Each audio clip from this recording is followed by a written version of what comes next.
that brings me to this soundbite. It's from Bob Meiselas of the Midas Touch. And this is an interesting update he brought. Hold on a second, because this he's got some thoughts for you. Okay. He's the co-founder of this show, The Midas Touch. He, let's see, it's a liberal political action committee formed in 2020 to stop Trump from getting reelected.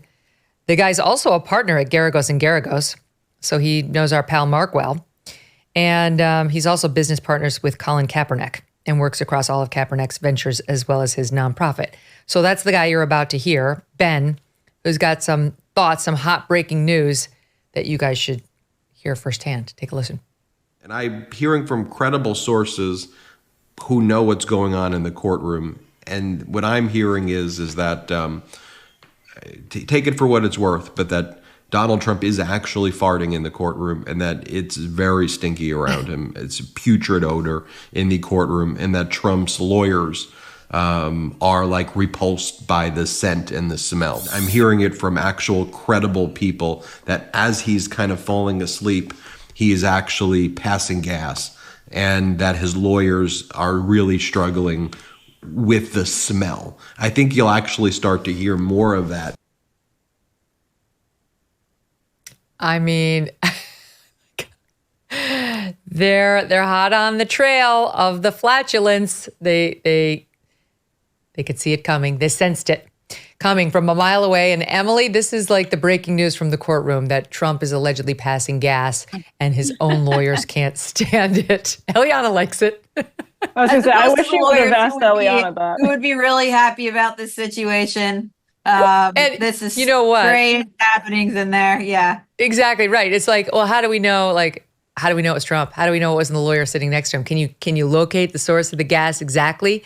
I mean, I would ask for a criminal probe on that, Emily. He might get indicted for this next week.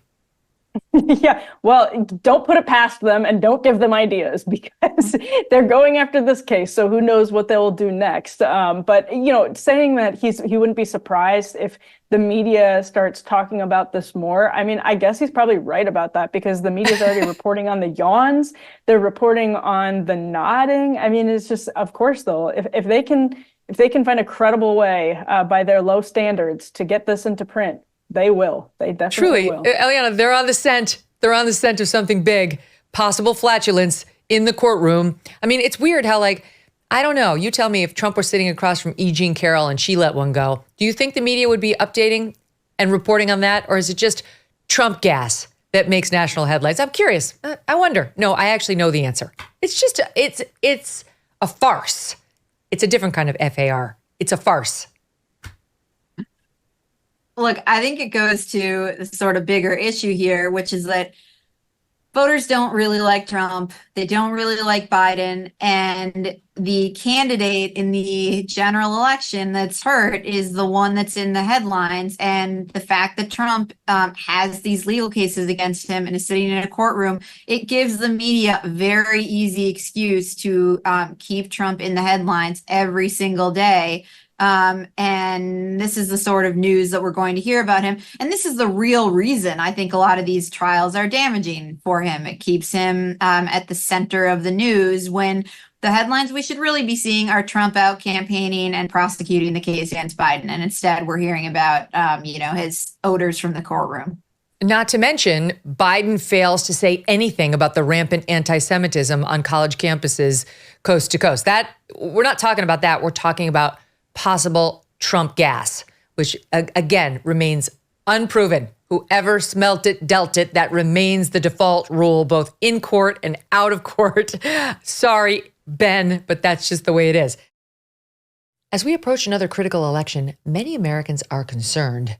Recent studies reveal that an astonishing 56% of citizens report feelings of anxiety or dread about the upcoming election. But I want to tell you about AMAC, the Association of Mature American Citizens. AMAC is more than a senior organization. During these challenging times, they fight for common sense and for the U.S. to return to traditional American values. Visit amac.us/Megyn today to get an exclusive election year special, a 4-year AMAC membership for just $30. As an AMAC member, you not only enjoy money-saving benefits, but also the AMAC magazine, free Social Security and Medicare advice, a trusted voice in Washington, and a community of like-minded patriots. Take advantage of this election year special, 4 years for just $30, and be part of the solution. Join now at amac.us/Megyn. That's amac.us/Megyn.